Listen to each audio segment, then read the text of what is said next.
What's up, everyone? My name's PlatinumHowler, coach of your Delta Gliders. Today, I am bringing you week 11 of the BBR. This is the team builder for the game, the week 11 game, against Matt O'Shea and his Montreal Milotics. You can see his team over on the right side of the screen. I believe at this point in the season, he is 4-6 and basically needs to win the last two games and pray that he gets some other good results in his favor to get into the playoffs. Us, on the other hand, we are 6-4. We are 1-3 in our last three. Well, actually, if you can't really even say that because the one was a forfeit win. So we've actually lost 3 games in a row that we played with this team. Hey, the last game that we won, we had Pangoro on the team, so I guess that means it's time to bring Pangoro back, right?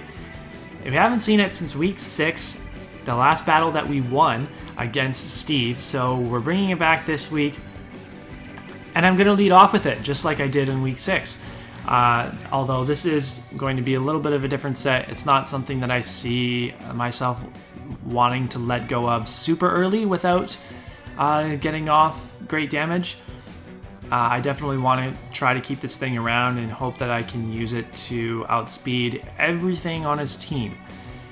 There will be a trend you'll see with the speed stats here. His fastest Pokemon being Cinderace at base 119 speed.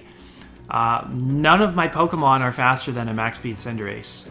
The reason I don't think he is going to run max speed Cinderace is because he only needs enough speed to outspeed Volcarona.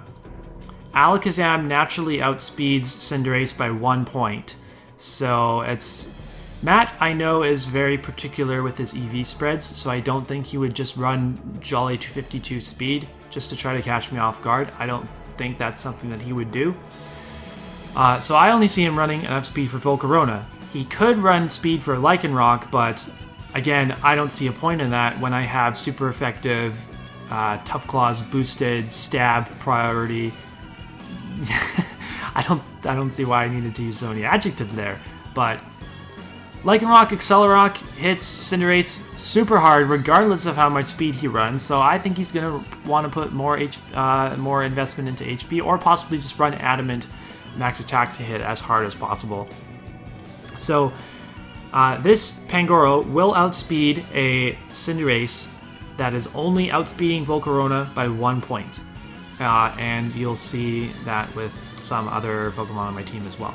So we can get Parting Shot momentum against anything that he wants to lead with if it's not something that I feel comfortable staying in on right off the bat. Like if he leads with the Urshifu, I'll probably want a Parting Shot out because Urshifu's pretty bulky on the physical side. And then we can go into something else that can take the hits from it better. Close combat is going to be the fighting move. We want to, if we're going to be outspeeding things and trying to just hit things as hard as possible, I don't particularly care about regaining, like about the recovery from Drain Punch. Yeah, I just want to smack things and knock them out, preferably. Knockoff is there, and then Fire Punch is going to be Iron Fist boosted and hit the likes of Vikavolt and Roserade for super effective damage. It can also hit Copperajah. I don't see why you would want to switch that in on a Pangoro. But it also hit like the Gardevoir for neutral. Gardevoir will eat up my close combats if I'm locked into that. And I don't have great switch-ins to Gardevoir if he decides to bring that. So yeah, like I can see Roserade, Vikavolt, and Copperajah all being very viable leads for him. So yeah, this Pangoro will match up well against all of them. It can get damage off against them. So next is going to be this Alakazam. We are running modest max speed because why not? If we're running Focus Sash, we don't really need to run bulk. We just run modest max speed because, you know, Alakazam doesn't take hits. So again, we still outspeed Cinderace if he's only running speed for the Volcarona. And then we'll outspeed everything, and we can, if we get the Psychic Terrain up, he has a lot of forms of priority that he can use to pick off Zam. He has like Ice Shard, Ice Shard Mamoswine, Aqua Jet Urshifu, and Sucker Punch Cinderace. And I think those are really the main three. Yeah, there's nothing else that he would hit me with priority-wise. But Psychic Terrain is going to prevent me from getting hit by those moves, and it's also going to power up Expanding Force to basically annihilate anything that's not Copperajah or Gardevoir. Gardevoir could also take hits. Gardevoir is really something that I want damage on, so that Alakazam can put in the work. I'm actually pretty afraid of going up against Gardevoir with this team. I am hoping that it sits on the bench, in all honesty. But we have Shadow Ball here to hit that thing if he's at like 50%. Hopefully, Shadow Ball will be enough to pick it off from there. And then Focus Blast is for Copperajah. Preferably, Copperajah will go down early in this game because I have a lot of things that can hit it pretty hard.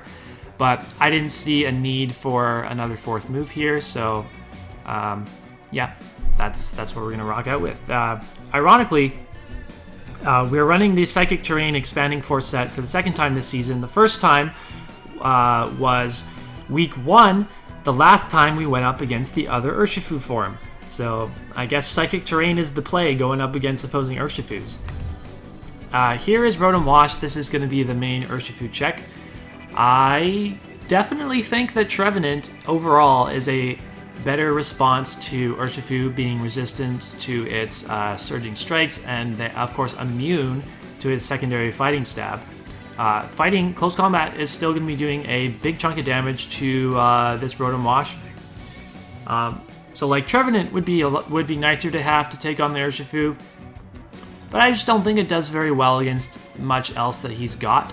I don't like its, as far as physical, like if I want it as a physical wall, it still gets destroyed by Cinderace and Mamoswine.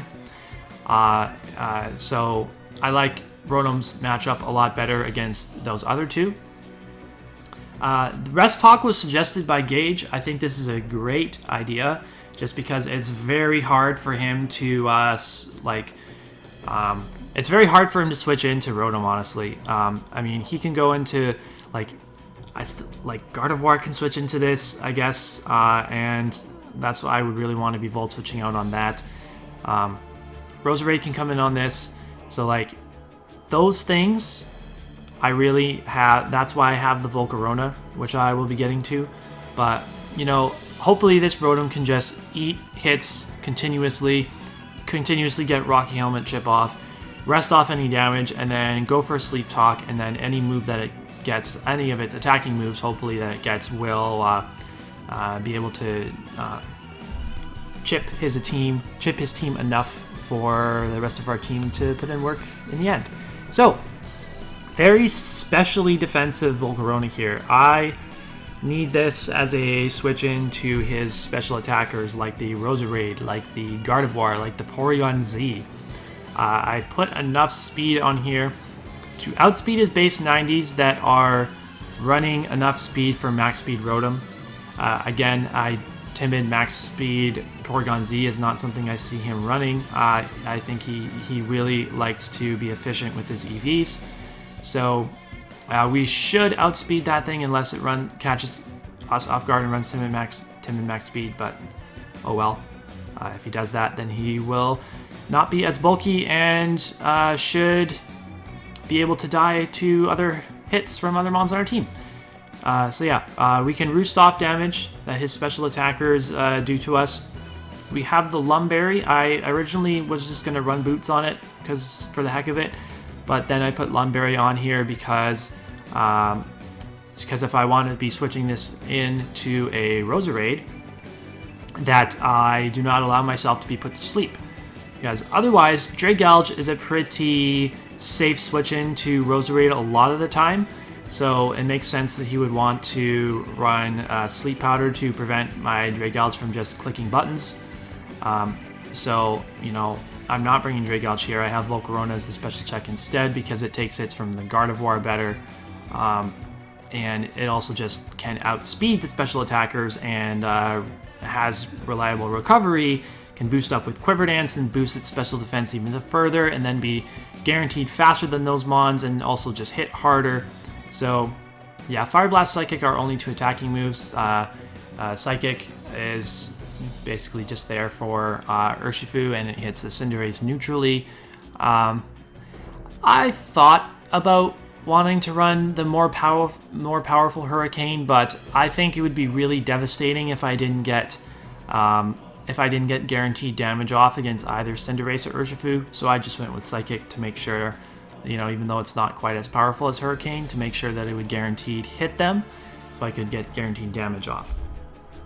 So, Sandslash making his return. An encore performance after the 4 kills that it got last week. Playing more of a support role this week. It's not looking to cash in on any 6-0 sweeps or anything like that. It's just here because I wanted to bring Rapid Spin.